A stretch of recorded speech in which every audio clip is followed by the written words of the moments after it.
What's the first Google product that you used? Search. Okay. Interviews happen there, but I've not been back to the office because of COVID. I was Okay. onboarded remotely. Yes, might be on Python or Ruby or any of that sort. You kind of need a virtual machine or a computing platform. It might be something that runs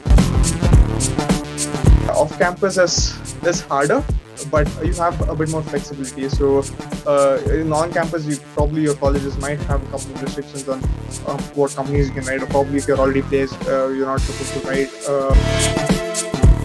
Leveraging problem solving towards understanding technology, right? I was able to make a huge connection when you said how you started doing your first programming, when you had when you wanted to.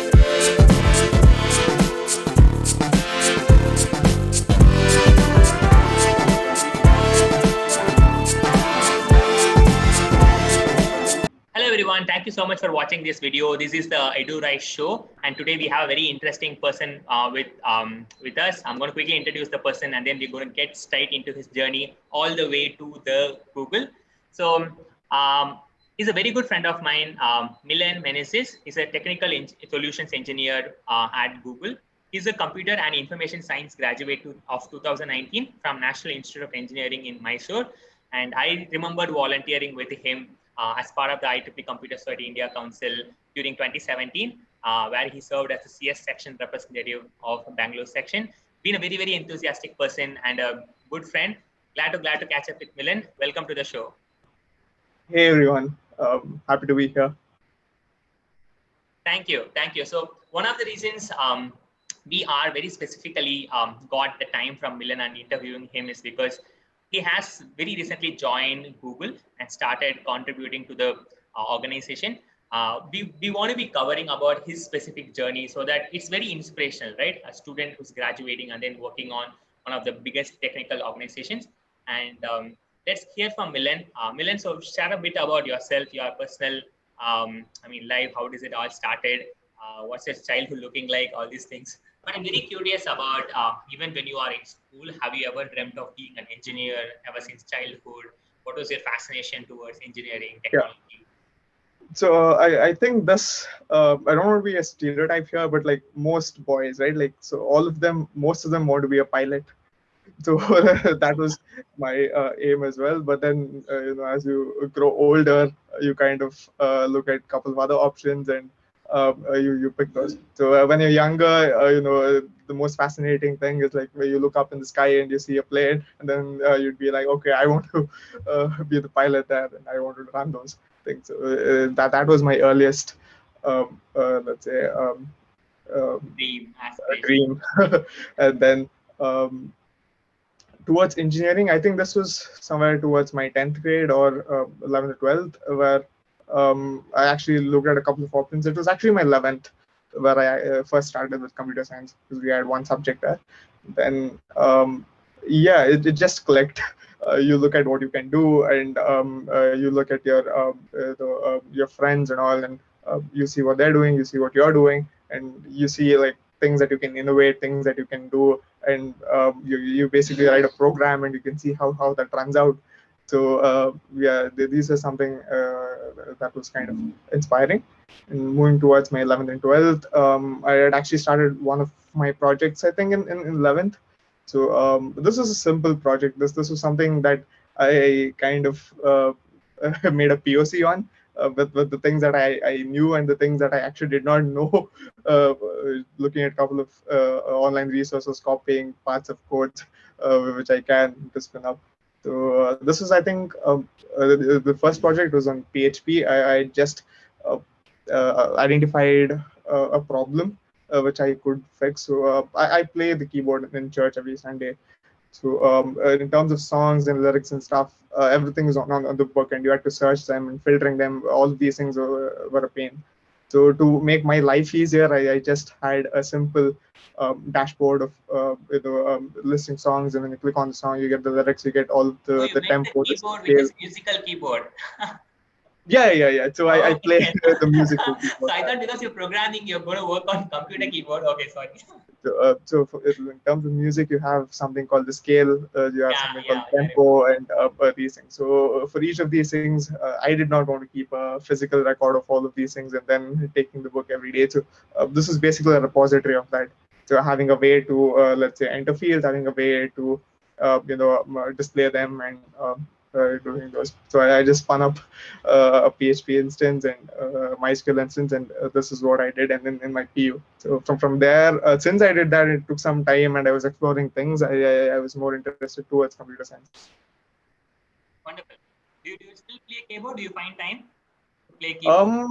So I don't practice it at my place, but every Sunday I do go to church to play there. But because of COVID these days, that stuff is not happening. Yeah. It's always important to keep that balance, right? And such some Yeah, of our childhood passions, it's always important. yeah. Okay, perfect. Thank you, Milan. I think the second aspect of my questions is around your college life, right? You were speaking about so many different things, building skills. You were speaking about meeting new people. You were speaking about volunteering for communities. So many things, right? Um, when you look back now, when you reflect now, do you see any connections in terms of whatever that's happened in your student life? I mean, some direct connection, something that's helping out in your college life, and what is something that you would prioritize as a topmost thing a student should do in college, right? Who's aspiring to work on a global organizations like Google? Like, what are some of the things that needs to be prioritized as a student? Okay, so to begin with, let me state that when I was in college, at least in my first year or second year, I never dreamed of joining Google because it's hard. Trust me, it is hard because of the sheer volume of people that want to join Google. You will have to do something extra. So looking at what has to be done. So basically, find your passion and work towards it. Treat your academics more as a hobby. So you can't lose your academics as well. You need good grades, but just having 10 10 GPAs will not help you anywhere. So yeah, that's kind of like my advice to students. So from the very first year should be it's the first year that you've joined college, so you are looking at a lot of new things, you're meeting a lot of new people, and you probably might not know what you want to move towards. So that's kind of like the year where you can explore different things. So yeah, I mean, nobody is going to stop you if you pick up something and drop it there, right? So there are like a lot of technologies and lots of other fields, not just engineering. If you're looking towards other things as well, you can explore all of those things in the first year. Um, Second year should be something where you actually learn new tech. So you can explore different technologies. You can actually contribute towards open source or look towards let's say web development or application development, or something towards let's say core computer science tech itself, something on the storage layer or computation, or let's say the operating system itself. So they could dive deep towards these things to understand things better and improve their knowledge base.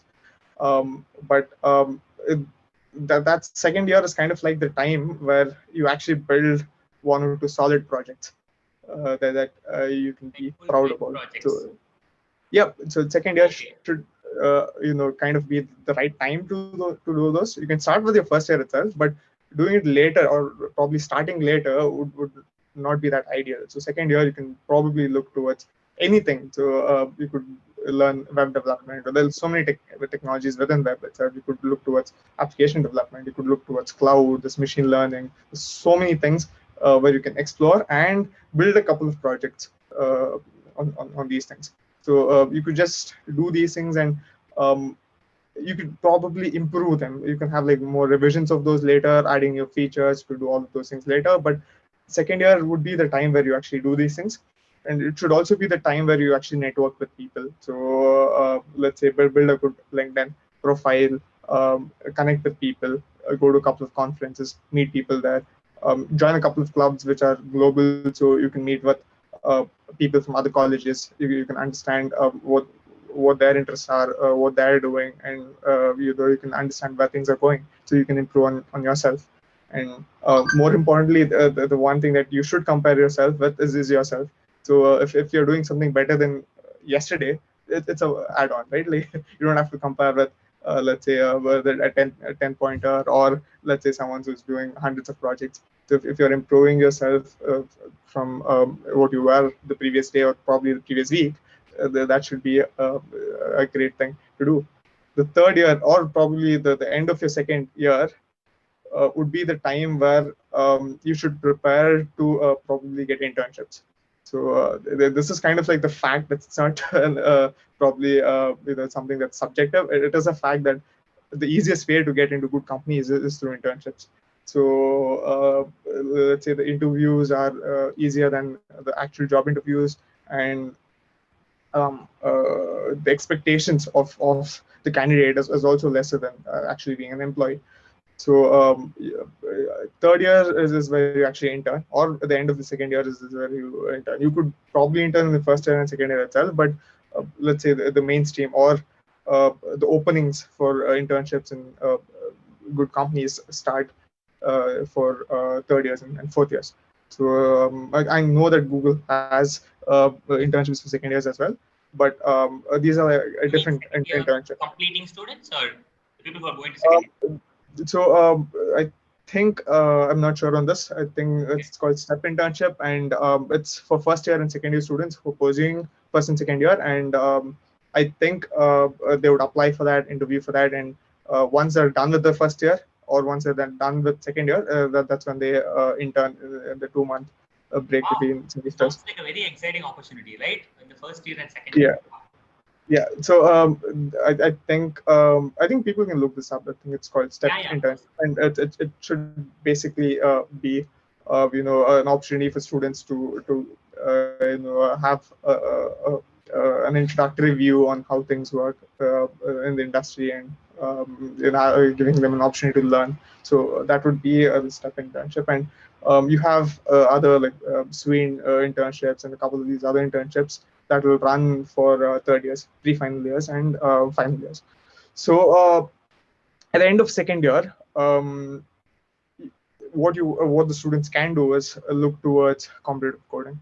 So they can do this from the very first year itself, but it's a lot important to do towards the end of your second year, because most companies, what they look at is not your grades, nothing. It's probably a bit of your projects, but more Oh, importantly, really? problem solving. They don't have a prioritized list on the GPA and stuff. Is it? So I think GPA at least like in India would for good companies would just serve as a cutoff. So if you're, let's say, GPA is more than 7 or 8, I'm not sure on the exact number here, but so that's kind of like a prerequisite. So having 10 GPAs will not really make much sense.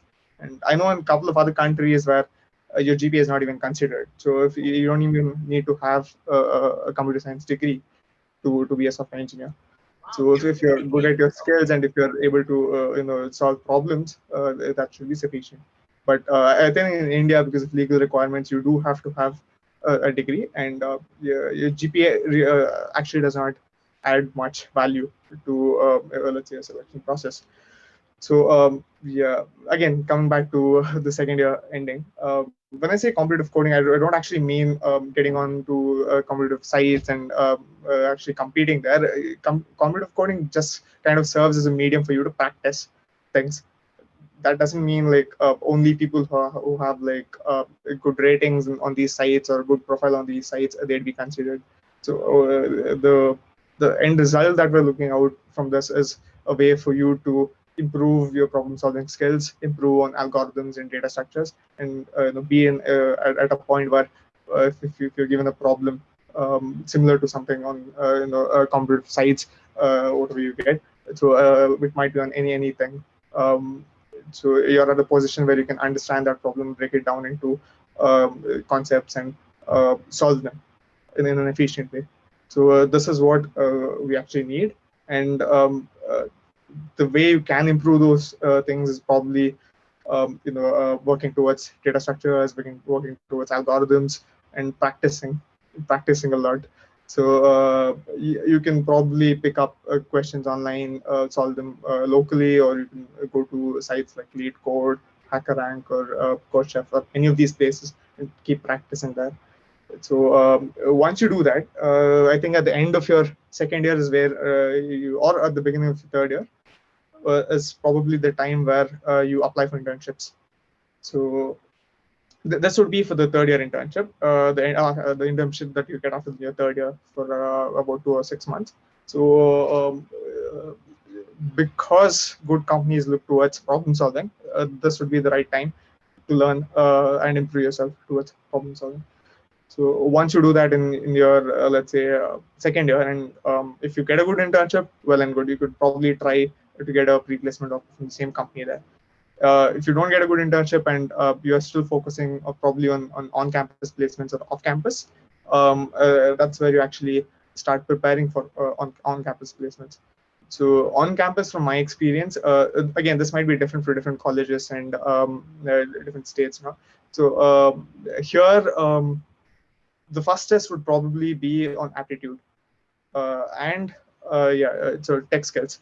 So it will not be on coding. So it'll be on aptitude and let's say tech skills. So a basic core knowledge of computer science. So this is let's say the first test to get you to the interviews. And in your interviews, the interviewers might ask about probably problem solving. They can give you a sheet of paper and give you a problem and ask you to solve that there, or they can ask you something towards your project, or let's say your experience. Sorry to interrupt. Are these problems usually easy, or are they complex in any sense? So there'll be a couple of tech interviews, and they'll depend on the company as well. But on a scale of, let's say, a normalistic scale, it would be easier than let's say off campus, or let's say even the competitive sites for that matter. So these would be comparatively easier, let's say. So yeah, if you've been practicing from, let's say, first year, and you've done all of these things on your interviews, all you have to do is not get stressed and sit and answer the normal way that you would do with a normal friend. So if you just get that done, it should be more than enough. So this is the other problem. So folks, because it might probably be their first interview, they get tensed up a lot, and they get very nervous. And even though they probably know the right answer, they might give the wrong answer out, or they might say that I don't know this, or even with like a simple problem with a solution that they've already solved, or like they might have discussed a lot of solutions before on that, they might give a wrong solution there. So it's on the mindset there. Again, if folks in probably do a couple of mock interviews prior to their actual interviews, it would really help. So that's about the third year. So if you're good with internships, you can go ahead with that. If not, for placements, with tech, if you've been working with tech throughout those 3 years, you're already good at tech. So you just have to revise a couple of basic things, because you might know like advanced things, but if you forget what's object orientation and a couple of other basics, which you can, because you probably wouldn't have read those things in 3 years, you will have to go back and brush up on the basics. So that should be sufficient for on-campus placements. And off-campus is probably 100 times harder than on-campus because of the sheer volume of applications. So on-campus is something that the college kind of gives you as a feature of the college, because they arrange all of the communications. So they bring in companies, and they set that stage for you to go showcase what your skills are and what you can do, and for the companies to pick the right talent there. So this does not happen with off-campus. Off-campus,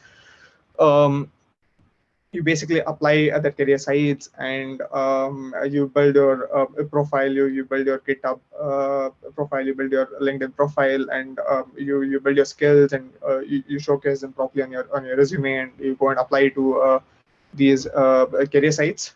Each company will have their own career site. You go apply there, and if you can find someone who can vouch for your skills, you can within the company, you can ask them for a referral, and you get a referral. And it depends on the company, on the volume of applications that they get, if your application is going to be picked up. So I know a lot of companies read through all of the applications, but the time that they spend on each application is very less. Very So less. Yeah. they take one look at probably 2-3 seconds at your resume, and if it clicks, if it's relevant to the role, they'll keep it aside to look at later, or they move to the side, where they'll pick it up again when probably another role comes up with a similar requirement. And the ones that they kept it to look at later, the ones that they were impressed by reading through it the 3 seconds, they'll spend more time in looking at it. So that's actually what happens. But yeah, off campus is harder, but you have a bit more flexibility. So in on campus, you probably your colleges might have a couple of restrictions on what companies you can write, or probably if you're already placed, you're not supposed to write or apply for a couple more companies that comes later to those. So you have a lot of these restrictions there. So you'll have none of these in off campus, but it's also equally harder to go through with off campus. But the feature that you do get is you can apply for the role that you actually like, to the company that you actually want, and you can prepare towards those. Makes sense. Makes sense. That's wonderful. Thank you, Milan. I think I really like the way you're segmenting into, okay, so these are the things that you have to do in your first year, second year, third year, fourth year. Okay, tell me this, Milan. Let's say you were also spoke about finding your passion, right? And then moving forward with that.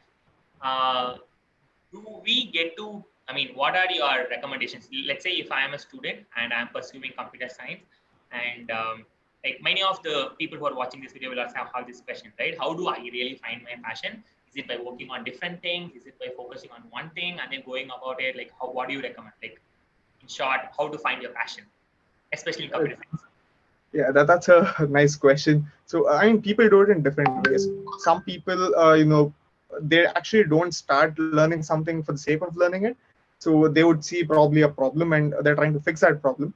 And because of that, they see probably let's say a programming language as a way to do it, or let's say a web application, or an Android application as a way of fixing that problem. So because of that, because they're working on a project and they need to use these things, that's where they start learning things. So this is one way of doing things. Then the other way is actually looking at, let's say, some people do this. So they look at the market. So what's actually trending right now, and they look at the future predictions on, let's say, the job market itself. So what kind of roles and what number of these roles would be open in the foreseeable future. Based on those, they look at what tech is trending, and they kind of try those things. So at this point, at least right now, I mean, students have a lot of opportunity in terms of trying out new things. Yes. It might be cloud, or even machine learning, or any of these things. Students get credits. Student gets like student access to a couple of things, which wasn't there 5 years back. So when I was in my first year or my second year, none of these things were there. So you had to do a lot of things on your own, and trying to force something somewhere. Let's talk about web development itself for that matter. So back then, like the static hosting, where you have simple your static files that you put somewhere. So that was free. So you could find some places where you could do this. But if you have like a dynamic application, web application, it might be on Node.js, might be on Python or Ruby or any of that sort. You kind of need a virtual machine or a computing platform. It might be something that runs a container. It might be some platform product that runs your application. So none of these things were free. So you had to pay money to get this done. Right now, that's not the case. Almost everything is free for students. You just have to apply to a couple of places, and get these things to access. So with these things, people can try whatever they want. If let's say, um, if it's web, learning HTML does not take time. It's something that you can probably do in a day's time, or in even a couple of hours, just getting the basics right. You don't have to be an expert on things. So basically, understanding what HTML means and probably hosting their first website will take them probably about an hour or two. So this is where you can just try to explore things. Similarly, towards any of the other things, it might be something to do with storage tech, might be something to do with cloud infrastructure, it might be something to do with machine learning or IoT or any of these sorts. So they could just look up a couple of resources online, try to build some small projects on their own. For IoT, you can probably get a Raspberry Pi or an Arduino, and try to run something, try to build a small project on solving any kind of problem. And then analyze your experience there. If you liked it or if you did not like it, was it a pain for you to do? And is there something else that's more interesting? So all of these things can be considered at the time to actually find your passion. But with cloud, there's so many things within cloud. I kind of speak more about cloud because I'm from cloud, but yeah. Yeah, I was able to Yeah. get that connection. So again, there's so many things. So you have a lot of service providers for cloud, and lots of services within each provider that you can use, that you can utilize and build your projects around. So it's again another thing where you can find a specific passion within cloud itself, or you can move something towards machine learning or any of these sorts. So the advantage that students have here is that, again, as I mentioned before, nobody stops them from switching things, switching tech. That once you start working in companies, a lot of companies, it's not easier to change. So good companies like, let's say, Google or Microsoft or any of these sorts, you might have some relaxations. You might have the ability to change things or work on different things. But most companies, about 90% of the companies, once you're into a team, you kind of have to contribute to that team. So to change to a different, let's say, a team or a different technology, it would take a lot of time. So it's not as easy as what students can do.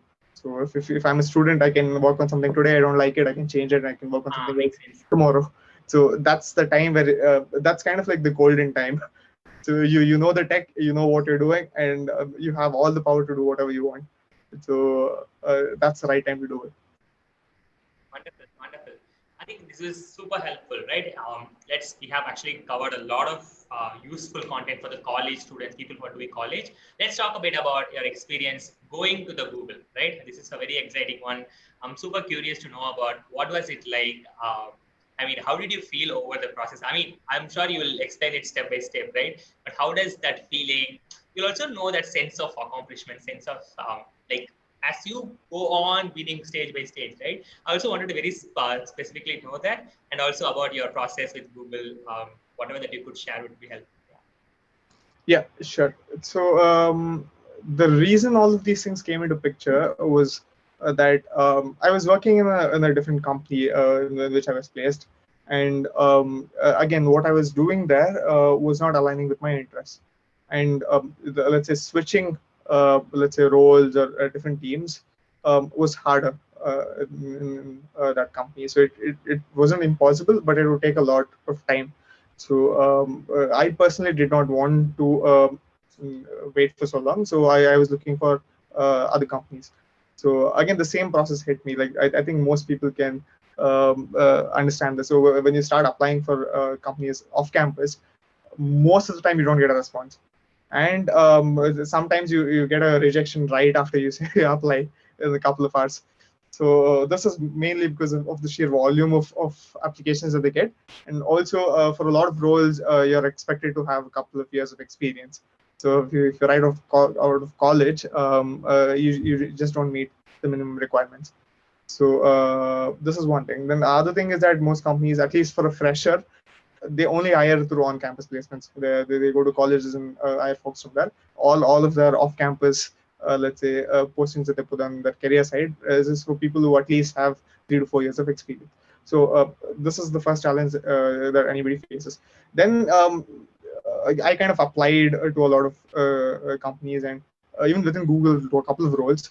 So what Google does is that if let's say your application is not relevant to a particular role at that point of time, they will not discard your applications. They will keep this connection with them. So if there's any new openings for freshers, they can reach out to you if your skill set is relevant to the role. So that's kind of what happened. So I got an email from Google inviting me to an online challenge. So that was the first step, and I went This is an through. email that you Yeah. received for an application you applied for some other role. Using that, you got this opportunity, isn't it? So not exactly. So I had applied for multiple roles. So from Google, you can apply for 3 roles a month. So Okay. when I say roles, this is like a particular role in a particular location. So for a particular team itself, for that matter. So you apply for different things and you actually lose track of which application is where. Yeah. So this is kind of what usually happens. I think for a couple of other companies, you don't even have that limit, so you can apply to any role, any number of roles. That so the first step was the online test, and once I clear the online test, so it was a couple of questions there, and I was happy about how I'd answered those, but still, These were coming. programming questions. So Yes. it was a mix and match of things. So I had a programming question, and there were a couple of multiple choice questions with multiple answers, and all of that sort. So yeah, this is more towards the technical aspect of things, core computer science knowledge. Uh, and yeah, again, it was like fingers crossed. Let's wait and see. And then after a couple of weeks, I got another email inviting me to a telephonic interview. There. So that was where I say, okay, I'm in the process. It started actually starting with the telephonic interview. So yeah, I prepared for that, and that was a simple interview. It was more towards getting to understand my interests and explaining to me about the role and all of these things. So that was a telephonic interview. After that, I was invited to Technical the interview again. concert. Come again? The telephonic interview is also a technical interview.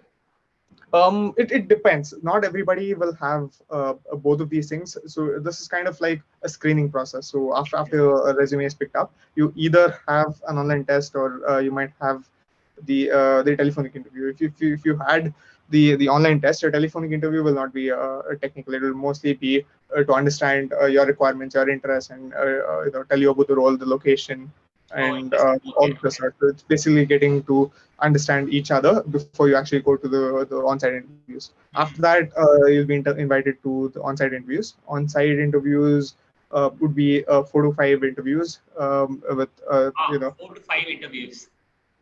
yeah, so it's a 45-minute interview, and around all of them are technical except the last one.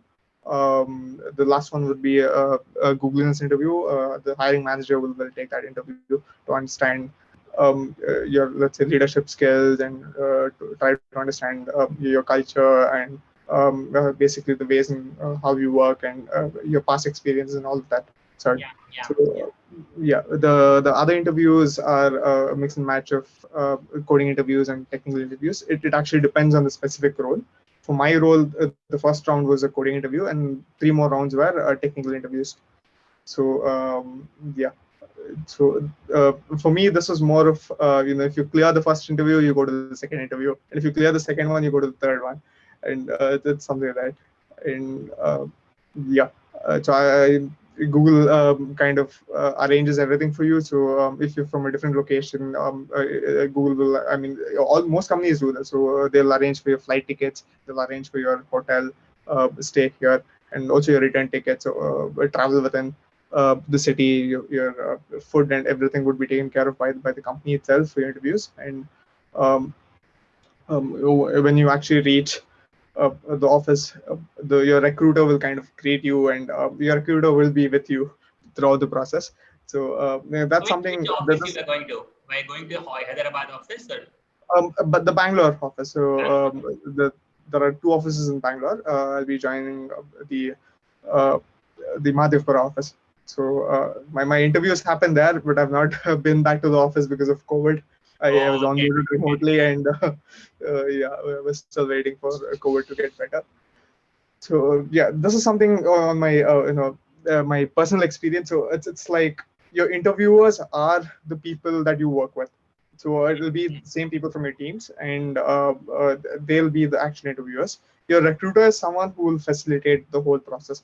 So from my observation, it was something like the recruiter was kind of on your side, and the interviewers were on the company side. So your recruiter will give you hints on what to do, how to answer, or what's expectations. They'll So keep you they will motivated. be with you, and yeah, they will motivate you, and they will do all of that. They'll also take you out for breakfast, lunch, and all of that there. So you kind of build friend relationship with them, and yeah, your interviews happen. And once you're done with these interviews, the process is that uh, the interviewers will not take any judgment call on you. So what they would basically do is ask you a couple of questions and document their observations, and give you probably standard ratings based on the experience. And all of these packets, let's say 4 or 5 interview packets, will go to another committee called the hiring committee. This is specific to Google, so it won't be the same in other companies. So the hiring committee is like senior engineers within Google itself, and they take the final call. So they pick up these packets, and they give their own ratings there. And if it's a normalized rating between all of those people, it's either a higher or a no higher, or they might request for additional interviews. So this is what happens. If Or there's they might do another interview. they might request for additional interviews. Oh, So okay. if the evidence is not sufficient enough to take a hiring or no hire call, additional interviews might be requested. So this is basically what the hiring committee does. If there's some discrepancy between people there, they will discuss those things, and they'll take the final call. First, So this is the whole process of once the hiring committee decides on hire, um, the uh, the the people ops from Google will reach out to you with the offer letter. Wonderful. And then, how was your? How was the moment when you received the offer? Do you feel like? So for me, honestly, I mean, I was happy with my interviews, so I'd done well, and things are a bit delayed. So it was, I think, December-ish, where my interviews were in November, and the hiring committee it still not happened till December. So we were just waiting for that. I was catching up with my recruiter, and my recruiter was telling me like that's still not happened for the packets that sent for hiring committee review, and it's basically like Christmas holidays now, right? Everything's closed. So in Jan that happened, and then I got. I mean, I was really happy. It was like you hold on to your breath when you get the call, and they tell they're from Google When did people they ops. say it? That, Was it an like email or was it a postal letter? it's extremes, right? Is it like a higher or a no higher? If it's no higher, what to do and all of that. So it was really exciting. Was it an email or was it a postal letter? No, so they will send you the email after they call you. So Okay. first they will call you and congratulate you, tell you about things and all of that, and then they will send the email. And so again, this might be different for different places. In my Yeah, case, this was the I think this is what happened. So yeah, that That's was amazing. my journey in Google, Wow. and it's been really great. So um, talking about the company itself, and in terms of tech, it's again everybody knows it. It's great. We're doing super good, and in terms of like innovation as well, right? We have so many things that we work on which are internal. So when things become open source, or if we kind of offer these things as let's say services outside, that's when the world talks about it or even knows that such things exist. So that's really great working with technology which is this good. Apart from tech, the other thing that I was blown up out of was the culture. The culture is super great. Yeah, so it's very open. You have kind of like a friendly conversation with anyone. You talk to folks. You don't actually need any agenda to set up a one-on-one with anyone. You just ping them, you talk to them. So it's very open. In terms of culture, it is super great. Wonderful, wonderful. I feel like enjoyed all those moments when you were sharing it. That was quite amazing. And also, yeah, Google's culture is something that everyone knows, right? It's super amazing. Especially if you saw the movie. I remember seeing this internship movie, Intern, right? And the name of the movie, I forgot it. So it's a Hollywood movie that also talks about Google's culture. It was quite amazing. Super. Thank you, Milan. So the final segment of this specific interview is going to be a bunch of rapid fire questions for you. These are questions that will require you to answer in a word or a phrase or in one sentence, right? Whatever that's coming on top of your mind, you can come and share it. That's going to be some very interesting questions for you. Okay, shall we do this? Yeah. Okay. What's the first Google product that you used? Search. Okay, wonderful.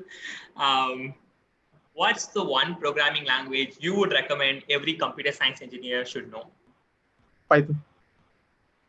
What's the one technology which you're seeing is going to change the world? in the future? The two things here. So yeah, I'll put both of them here. One's cloud, the other one's machine learning. Machine learning, wonderful. What's your one hobby, like at work, like when you feel stressed or when you feel, I mean, I don't think you will feel stressed, but when you feel like doing something, what is one hobby? So I watch YouTube videos when I'm stressed out on doing something. So I take kind of like a 2 or 3 minute break and I watch some funny videos on YouTube. That's wonderful, wonderful. Your favorite quote? So yeah, I would have to say, always innovate. Come again? Always innovate. Okay, okay, that's wonderful. I remember seeing all your goodies, work hard, stay humble, right? That's quite amazing. Amazing. Your role model in technology. I would say Elon Musk. Yeah. So I've been following him from a long time, looking at what all is done, and again innovation, right? Like, so from where to where on what technologies, and so space was completely different there. Yeah. Electric cars and all of these things, completely different things, not in the same aspect of things. And yeah, he's doing all of those. Yeah, wonderful, wonderful. One thing in your resume you are really proud of. Um, right now, it's working at Google. Right now, I mean, all of us know the answer, but when you're applying before Google, what's the one thing? Um, I think so. I'll actually have to go and look at my resume right now on what those things actually are. But I would say it's actually the skill section itself. So I was exploring a lot of things. So because of my internship, I learned a couple of new things. So in terms of other projects, I learned a couple of things. And just as a hobby, I had done a couple of things. So I can still remember a couple of sleepless nights doing things, knowing that that'll not change any of my grades or any of the things in college, but I still did it anyway. And all of those things helped in these interviews because, like, at least for like let's say a technical solutions interview, you can't sit and learn things in let's say a month's time. It has to be throughout those 4 years. So all of those things that you've done, that you've explored, you might have faced a couple of issues. You troubleshoot them, so you understand let's say, for example, you can take up Linux or any of those things. There might be some people who just use it, but you'd be the person to actually know how things work, how the operating system actually works. So if something goes down, how do you troubleshoot those things? So all of these things you can't learn in a month's time. It has to be day in and day out doing these things throughout those years. And I kind of had done all of these things, and that was displayed throughout my resume. That's really wonderful. I think that's all from the questions when it comes to the rapid fire.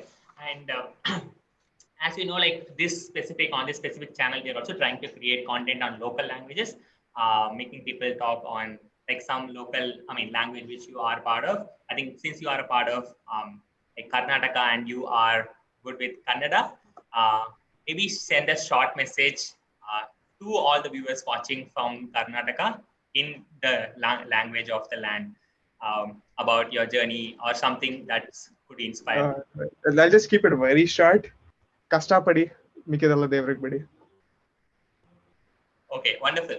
Could you also share the translation of this? Because Yeah, it's sure. very So short, I'm asking you. it means work hard and leave the rest to God. Oh, amazing, amazing. That's a very, very, very inspiring thought. As we close off, best wishes and thank you so much for sharing all your knowledge. And Milan is very active on LinkedIn. I've seen him posting a few things when he joined Google and then also sharing his work. People can follow him. The link is on the chat box. Sorry. Okay, retake. The link is on the description.